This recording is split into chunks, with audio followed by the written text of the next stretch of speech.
Metal Jesus here, and I'm back with another recent pickups video. And I know it's been a while since I've done one of these, but I'll tell you what, I've added a bunch of games to my collection and some surprises. As a matter of fact, I added a new console just a couple days ago, and it's almost 30 years old, and I didn't own it as a kid, so I'm super excited to show it to you. But I think I'll hold off a little bit just to keep the suspense going. I've also got a couple surprises in here, especially if you're a PC gamer like me. So let's take a look.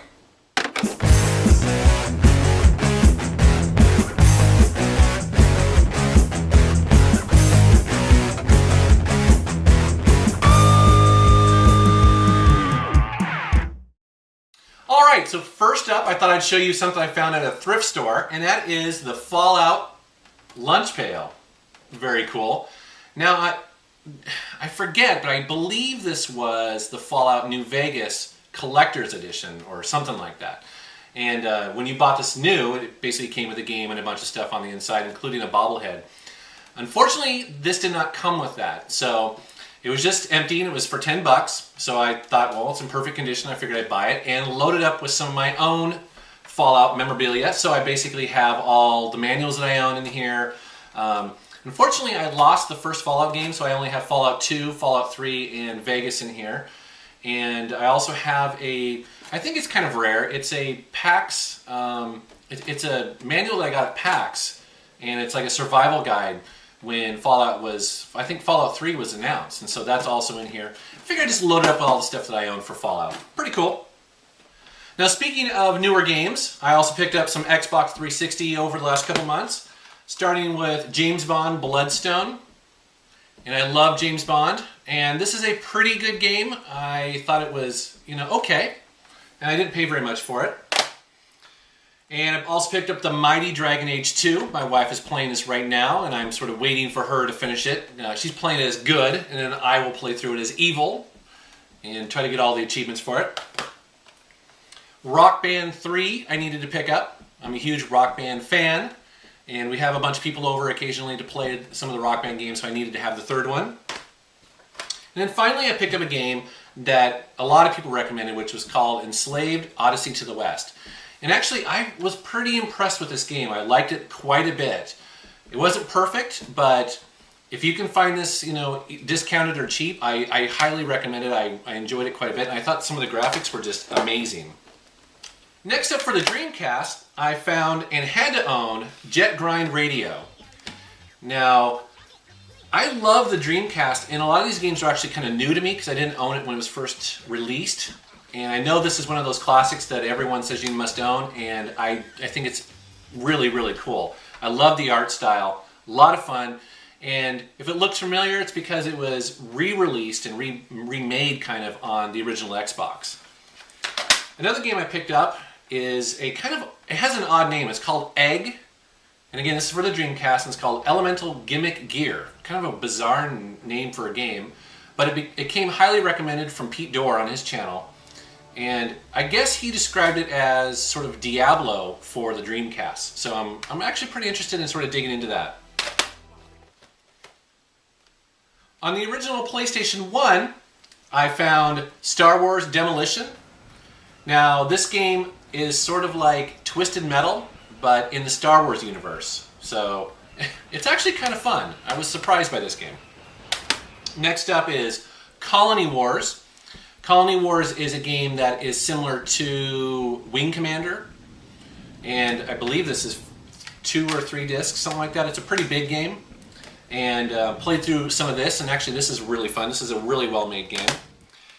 Here is a game that's not really well made, but I just had to own it because it's got Pamela Anderson on it, and I just thought it was so funny. So I only paid a couple bucks for it, and it's Pamela Anderson VIP. And if you don't remember this show, well, it's probably, you're probably one of the lucky ones. But it used to be a television show, really low budget. I don't actually remember the plot, honestly. I maybe didn't even have a plot. I don't remember. But it's just one of those games where you sort of see in the bargain bin, and you're just like, yeah, for a couple bucks, I had to own it. And then finally for the PlayStation 1, I picked up Fear Effect 2, Retro Helix. Really big fan of the first Fear Effect game, and I wanted to complete it by having this one. And I played quite a bit of this. I love these games. They're sometimes really challenging. And so I kind of got stuck in it, unfortunately, but it's still cool to really own it. For the Atari 2600, I picked up some new games. First one is Cosmic Arc, classic. I was psyched to get this. I used to own it as a kid. Next up is Atlantis, another great sort of a magic game. And then finally, for the Atari 2600, I walked into a local game store, and on the back shelf, not even for sale yet, was a bunch of box Atari 2600 games. And I'm not the kind of collector that needs to have the boxes, but if they're there and they're relatively cheap, it's really fun to sort of own them. And so I picked up a bunch of them here, as you can see, a bunch of classics, and they're actually in amazing condition. This is the original River Raid. It's got the manual in here. It looks brand new. I paid, I think, $5 for that. This is another great Atari game called Solaris. Again, perfectly in the box. Asteroids. You know, it's wild for me to sort of own these in the box because, first of all, you never see them in a box anymore, and I just remember them as a kid. It's really cool. Yar's Revenge, and then we have Combat. So, again, I'm not a big in-the-box sort of collector, but if you find them that way, it's really fun to sort of add them, you know. Speaking of Atari, I own an Atari 5200, and it's a console that, man, I hate that console. It's such a piece of shit. But they have one of the best versions of Moon Patrol on it. And so I did add a 5200 game to my collection, and that was Moon Patrol. And if you play this with a third-party joystick, it's actually really, really well done. I added a couple Nintendo 64 games. First up is Penny Racers. This is kind of a Super Mario Kart clone thingy, and it seems like it's okay. Didn't pay a lot for it. Another Star Wars game. This is called Star Wars Episode 1, Battle for Naboo. And played a little bit of this, and actually this is pretty fun. This seems like a decent game. And then finally I saw this, and it's a classic, so I had to own it. 1080 Snowboarding. And I know a lot of you out there love this game. This is the first time I've ever played it, and so I was actually pretty impressed. It's kind of cool. I'm a big SSX fan, and so it's kind of odd to come to this game. The controls are a little wonky. This one's a little bit more realistic, but still really cool to add to my collection. One of my favorite retro consoles to collect for, actually, is the Atari 7800. And I don't know why. It's actually a decent console. It's pretty powerful, and some of the arcade remakes on it are actually really decent. So I picked up some of those cartridges, including Xavius. Now I have to apologize, I would love to show you gameplay of this, but unfortunately I have a hard time trying to capture the footage on my system, so you know, just imagine that they look awesome. Here's Winter Games for the 7800. I used to love that on the Commodore 64. Kind of an odd game called Dark Chambers. Don't know much about this, but it was cheap. And then the classic Robotron 2084. I picked up a couple of PlayStation 2 and Xbox games, original Xbox. First up, I saw this at GameStop, and I was amazed that somebody actually traded it in, and it's Odin Sphere. I've heard a lot about this game, and I played a bunch of it, and I can understand why people love this. This is a beautiful game. It reminds me of, it's an RPG, but it also feels like a brawler, and I'm going to be playing much more of this. I also picked up Clock Tower 3. This is a horror survival game. The premise of this is that you don't really have weapons, that you really sort of need to try to hide from whatever's chasing you. So it's an interesting concept. I played a little bit of it and thought it was kind of neat. On the original Xbox, I finally picked up Conquer Live and Reloaded. This is a well sought out original Xbox game. I actually had to search high and low for a good copy of this that wasn't scratched or beat up or wasn't charging me $30 for it. So I was really happy to pick it up at a local gaming shop, and I gotta say this is still a really impressive looking Xbox game. Next up is Broken Sword, The Sleeping Dragon. This is an adventure game. I'm actually playing the previous game on my iPad right now and liking it a lot, so I'm looking forward to digging into this. And then finally, for the original Xbox, I found Outrun 2. And this is a lot of fun. And it actually has really good graphics. And So, you know, I didn't pay a lot for it, and I don't know if I pay, you know, full price for this, but it, you know, for a couple bucks, it's good to add to your collection if you're a racing fan. On the Super Nintendo, I added 4 games. The classic Pilot Wings. I got this from my good friend Josh. He also gave me Super Metroid, another classic. Darius Twin. This is a really hard shooting game. I'm amazed that on easy mode I get my ass kicked all the time. So it looks really fun, I completely suck at it. And then finally, Final Fantasy II, Electric Boogaloo. Speaking of Final Fantasy, my good friend Brad gave me a copy of the original Final Fantasy for the NES. So I'm really stoked to add this to my collection. On the Sega Genesis, I added a couple games. RoboCop versus Terminator. This is actually a really fun game, actually. It's I love how bloody it is. It's kind of crazy. And Road Blasters. So the other day I was cruising around on Craigslist and I saw a lady posting an ad for a yard sale. And essentially what she said in there was that she was going to be selling for cheap an in-the-box ColecoVision. And I rushed over there at 9 o'clock in the morning on a Friday and bought this off of her. And the box is in pretty decent condition. She's the original owner. Let me show you the console here. So I didn't own the ColecoVision originally. I owned the Atari 2600 like a lot of people. The cool thing about the ColecoVision is that because it came out a couple years after the Atari 2600, it actually had the power.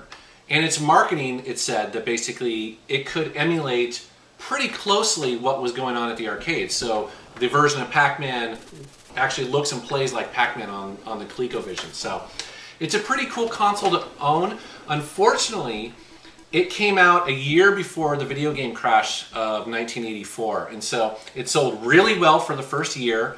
There was a lot of excitement about it, and then unfortunately the entire industry collapsed for a couple years, and they basically just stopped making them. So yeah, it's a really cool console to own. Like I said, I'm really excited to own it, like in the box. And she also included a bunch of games. So immediately I added like 20 games to my collection, you know, just off of that. So Smurf, it's Mr. Do, Space Panic, Donkey Kong Carnival, Q*bert, Frogger, Mousetrap, Ladybug, just a bunch of stuff here. And because she was the original owner, I have all the original manuals for everything, which I suspect are probably more collectible than the games themselves. The actual manual for the console, all the controllers, everything for it. So. And I didn't pay very much, so it was a great deal, and she was very happy to get it to somebody who was going to really care for it. But on top of that, I was actually really happy to also see she had other stuff there. So, for instance, she had in here for $5 a Game Boy Advance SP working, which is awesome, and a bunch of games for it. So she had Mega Man, well, this is actually a Game Boy Color here, but she threw it in, and these 2 Pokemon games, which they're worth, like 20 bucks a piece. So Pokemon, looks like Red, and Pokemon Special Pikachu Edition. So kind of cool. And then she gave me a bunch of Game Boy Advance games too with it. So that was awesome. $5. You can't beat that. And to top it all off, she also had this, which is a remake of the original Mattel classic football game for $2, and works perfectly, has all the sounds. So again, it was really, great condition, really neat find. Okay, and then finally, I added to my collection this, it's kind of bizarre, but I thought it was really cool.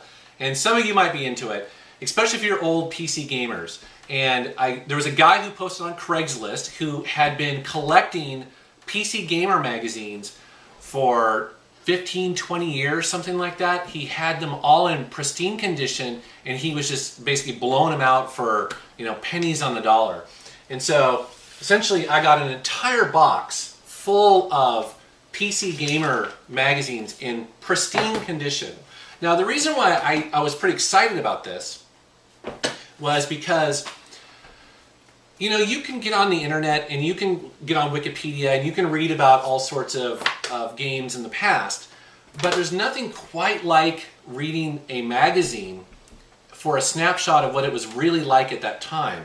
And, you know, what I mean by that is that, you know, this is sort of like the thoughts of the time. And so you see ads in here for, you know, upcoming games like Half-Life, and you can tell they're not quite sure what they have there. It's not quite the classic game that it's going to turn out to be. Or there's ads in here for, you know, Planescape Torment, or Diablo 2, or here's a cover for Blade Runner, which is a game I completely forgot.